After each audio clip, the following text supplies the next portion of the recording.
militants du mouvement Jeunes Patriotes de la ville de Butembo ont été réunis dans une matinée politique organisée ce mercredi 13 novembre 2024 dans la résidence privée de l'honorable Kiza Omer située dans la commune de Bulengera en ville de Butembo. Au cours de cette même matinée politique, le député national élu du territoire de Mambasa, Kambale Ezekiel Barnabas, qui a profité de l'occasion a annoncé devant la foulée les retours majestueux de Kiza Omer, l'ancien bourgmestre de la commune de Bulengera, qui vient de purger 7 ans de servitude pénale à la prison centrale de Muzenze à Goma, au Nord Kivu.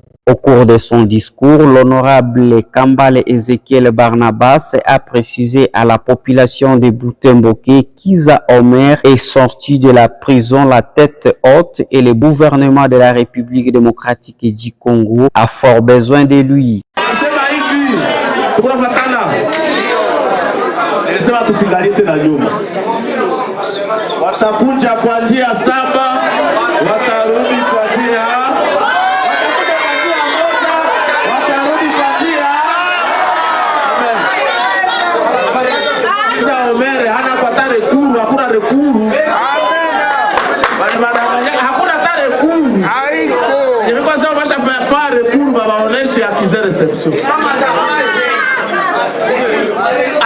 la procédure était régulière. C'est donc en français quand les as.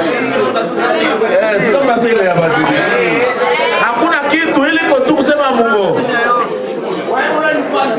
C'est la cosa. Eri uta. Tuzo tu vile. Kama chamacha. Eri anavuka. Mais hakuna kitu. Tukuna matana.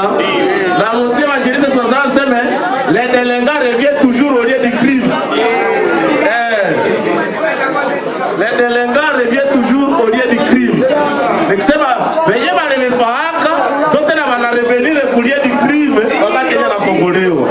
Tuko na patana na wengine badiwa mko na hurumia na wengine. Kiza Omer anapeze sana na watu washatetemeka. Prenant la parole dans cet entretien de jeunes patriotes, M.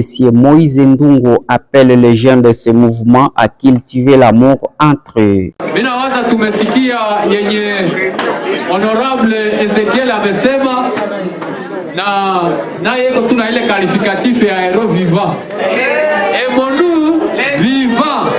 Interrogé par la RFA News, Maître Serge Makeo, qui profite de cette opportunité à saluer l'endurance des militants du mouvement Jeunes Patriotes de Butembo qui ont enduré pendant 7 ans de l'absence de leur leader Kiza Omer. Je dirais donc que nous avons eu un entretien, une matinée politique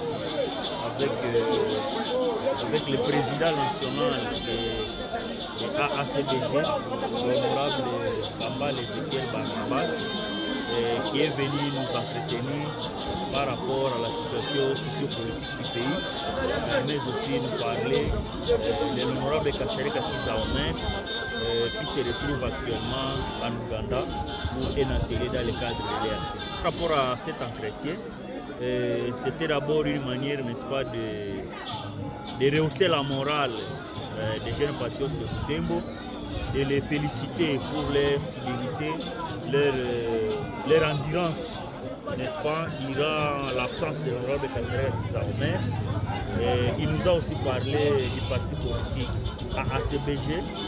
Il nous a aussi parlé de l'arrivée imminente de l'honorable Kasereka Kiza Omer à ville de Butembo.